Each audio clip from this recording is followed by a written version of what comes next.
नमस्कार दोस्तों, मेरा नाम है राहुल यादव और आप सभी का स्वागत है आज की स्पेशल वीडियो में। दोस्तों आज की वीडियो आप लोगों के लिए ना काफ़ी ज़्यादा इंपॉर्टेंट होने वाली है।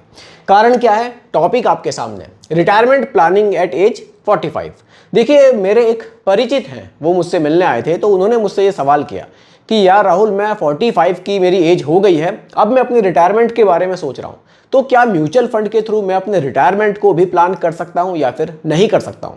और अगर मुझे करना चाहिए तो किस तरह की म्यूचुअल फंड स्कीम्स मेरे लिए, मेरे पोर्टफोलियो के लिए बढ़िया हो सकती है?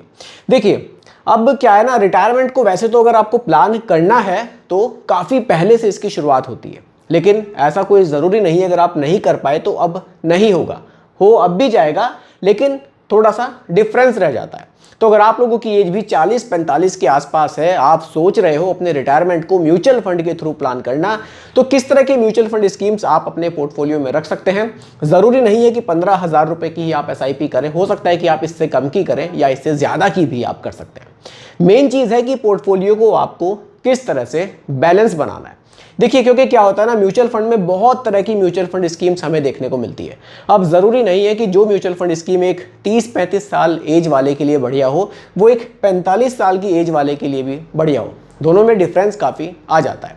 तो चलिए स्टार्ट करते हैं। बहुत ही ध्यान से इस टॉपिक को देखिएगा और समझिएगा। कोई कंफ्यूजन हो, इंस्टाग्राम पर मुझे फॉलो कर लीजिए, आप चाहें तो वहाँ भी मुझे मैसेज कर सकते हैं। इंस्टाग्राम का लिंक आपको डिस्क्रिप्शन में मिल जाएगा, या फिर आप नॉर्मली सर्च कर लेंगे इन्वेस्टराइट 2023, तो आपको मेरा अकाउंट मिल जाएगा। ठीक है, चलिए टॉपिक पर बात करते हैं। चलिए, कुछ यहाँ पर प्रॉब्लम्स देखिए मैंने निकाली थी। अगर आप 45 की एज में शुरुआत करते हो तो किस तरह की दिक्कतें आपके सामने आ सकती हैं? देखिए, सबसे पहले तो है शॉर्ट होराइजन। देखिए, जब आप 45 की एज में स्टार्ट कर रहे हो ना, तो ड्यूरेशन घट जाती है। कारण क्या है? रिटायरमेंट की एज तो फिक्स है। रिटायरमेंट तो क्या है कि 60 की एज में तो रिटायरमेंट आपको होना ही होना, इसी के लिए प्लानिंग कर रहे हैं। ठीक है, अभी क्या है ना, ड्यूरेशन बचती है सिर्फ 15 साल की, उसमें गुंजाइश नहीं है उसको बढ़ाने की। अगर आप नॉर्मली 30 की एज में या फिर 25 की एज में अपने रिटायरमेंट को प्लान करना शुरू कर दें। कुछ लोग कहेंगे अरे यार, ये तो बहुत जल्दी है, क्या मैं 25-30 साल की एज से ही अपने पैसे जोड़ना शुरू कर दूं? आप कभी कैलकुलेट करके देखिएगा, अगर आप 30 की एज में अपने रिटायरमेंट की प्लानिंग स्टार्ट कर दें ना, भले ही आप छोटे अमाउंट से शुरुआत कर दें, तो ये आपको एक बहुत बड़ा कॉर्पस बनाकर दे सकता है रिटायरमेंट पर। इसलिए टाइम से स्टार्ट करना बहुत ज़रूरी है। जो होराइजन शॉर्ट है, लेकिन कोई दिक्कत नहीं है। आपने यहाँ जो SIP का अमाउंट रखा है वो काफ़ी बढ़िया रखा हुआ है, तो कोई दिक्कत नहीं, आप उसको शुरुआत कर सकते हैं। ये पॉइंट मैंने स्पेशली समझाने के लिए रखा है कि अगर आप लोगों को रिटायरमेंट प्लान करना है तो थोड़ा सा जल्दी प्लान करेंगे तो आपके लिए बढ़िया रहेगा। ठीक है, दूसरी जो प्रॉब्लम यहाँ निकल कर आ रही है, इन्फ्लेशन इम्पैक्ट। देखिए क्या हो रहा है ना, महंगाई भी बहुत तेज़ी से बढ़ रही है। अगर आज आप मानकर चलेंगे कि यार अभी मेरे पास 15 साल है रिटायरमेंट के लिए, आपने प्लानिंग करी कि मेरे हिसाब से रिटायरमेंट पर लगभग 1.5 लाख रुपए सफिशिएंट रहेगा। ठीक है, आपको आज ऐसा लग रहा होगा कि ठीक है मैं रिटायर हो जाऊंगा, 1.5 लाख रुपए महीना मुझे मिलता रहे तो मेरे लिए सफिशिएंट है। ऐसा नहीं है, क्योंकि आप यहाँ बात 15 साल के बाद की कर रहे हैं। 15 साल बाद ये जो 1.5 लाख रुपए हैं, इनकी वैल्यू बहुत घट जाएगी। यानी कि अगर आपकी प्लानिंग है तो वो इस तरह से होनी चाहिए कि कम से कम आपको 3 लाख रुपए मिले, अगर आप 1.5 मानकर चल रहे हैं। दुगना तो उसको आप कम से कम कर ही लीजिएगा 15 साल बाद, क्योंकि इन्फ्लेशन यानी कि महंगाई जो है ना, वो बहुत तेजी से बढ़ रही है। ठीक है, चलिए अगला पॉइंट है मार्केट की वोलेटिलिटी का रिस्क। देखिए, अब पैसा स्टॉक मार्केट में लगता है तो जोखिम भी रहता है। अब देखिए, मान लीजिए आपके पास तो 15 साल की ही ड्यूरेशन है, आपने पैसा निवेश किया। अब क्या हुआ, रिटायरमेंट से 2 या 3 साल पहले ही मार्केट में गिरावट आ गई।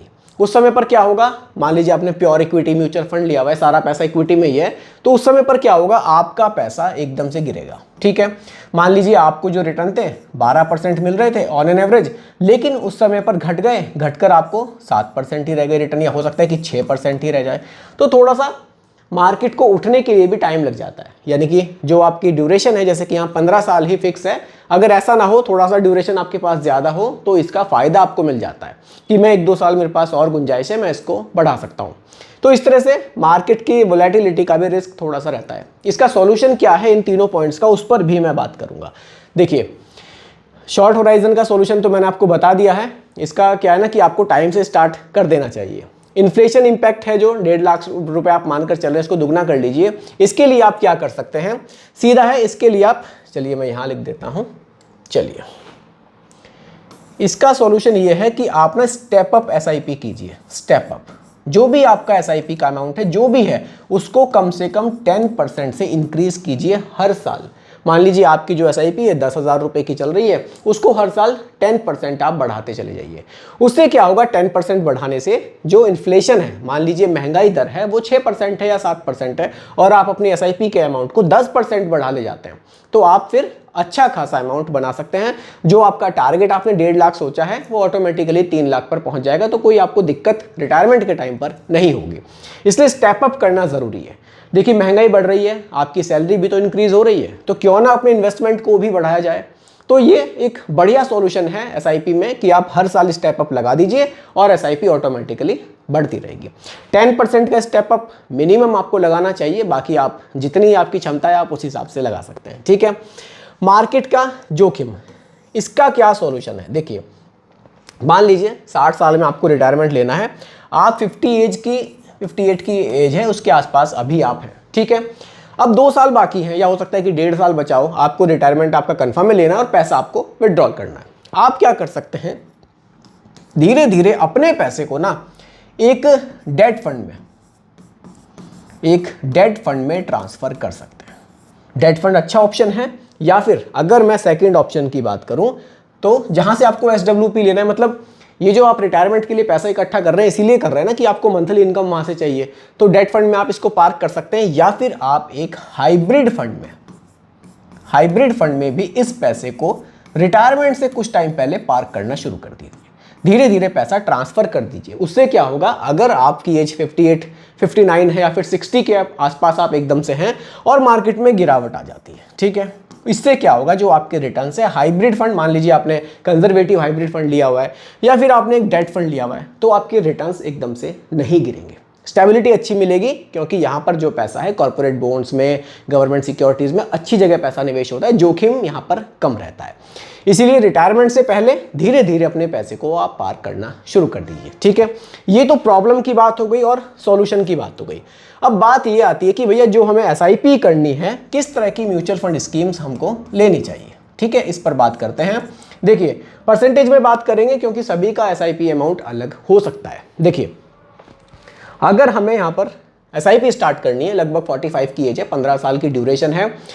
यहाँ जब मैं पोर्टफोलियो बनाने की बात करता हूँ तो मैं कोशिश करता हूँ कि ज़रूरी नहीं है कि मैं 15 साल ही एसआईपी चलाऊँगा। 45 की एज ऐसी हो जाती है कि शायद मुझे 50 पे, 55 पे कभी भी पैसे की ज़रूरत पड़ जाए, उस समय पर मैं क्या करूँगा। तो पोर्टफोलियो ऐसा होना चाहिए, थोड़ा सा बैलेंस हो।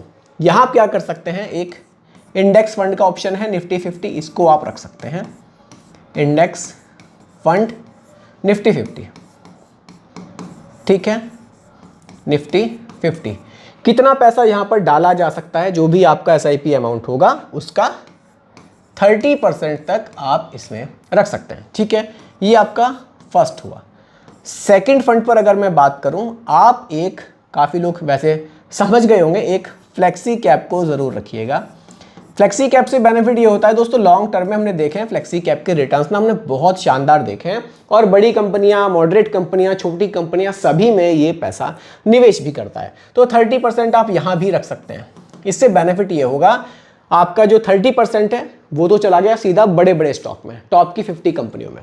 अगला जो 30% है ये प्योर इक्विटी म्यूचुअल फंड में निवेश है, लेकिन यहाँ बेनिफिट ये है कि छोटी कंपनी, बड़ी कंपनी, उससे बड़ी कंपनी, सभी में पैसा निवेश होगा और मार्केट कंडीशन के अकॉर्डिंग अपने एलोकेशन को ये चेंज भी कर पाएगा। ठीक है, अगले ऑप्शन की बात करते हैं। अगला जो पॉइंट है, इंडेक्स फंड हुआ हमारा, फ्लेक्सी कैप हुआ। अब यहाँ पर हम एक मल्टी एसेट फंड को ऐड कर सकते हैं।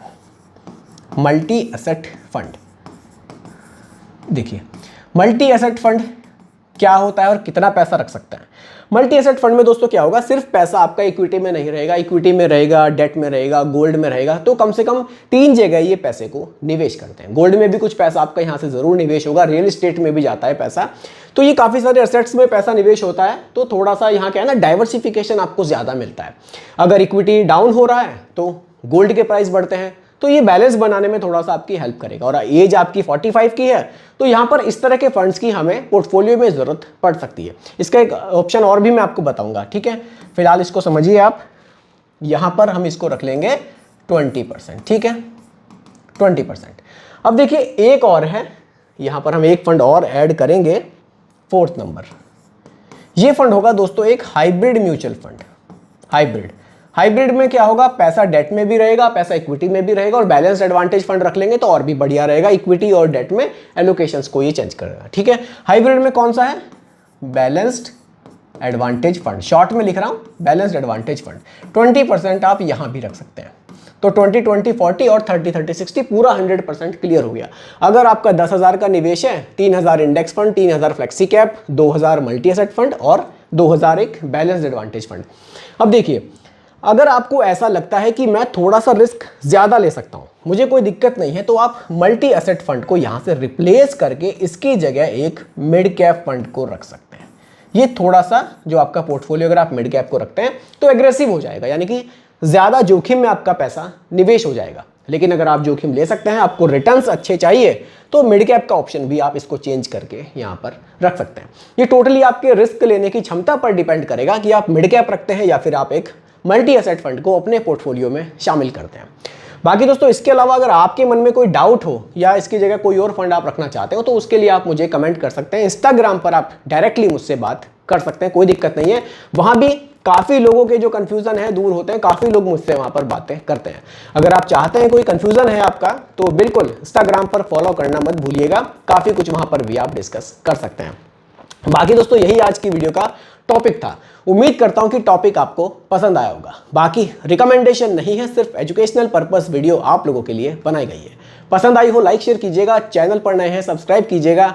मिलते हैं जल्दी एक और नई वीडियो के साथ। धन्यवाद।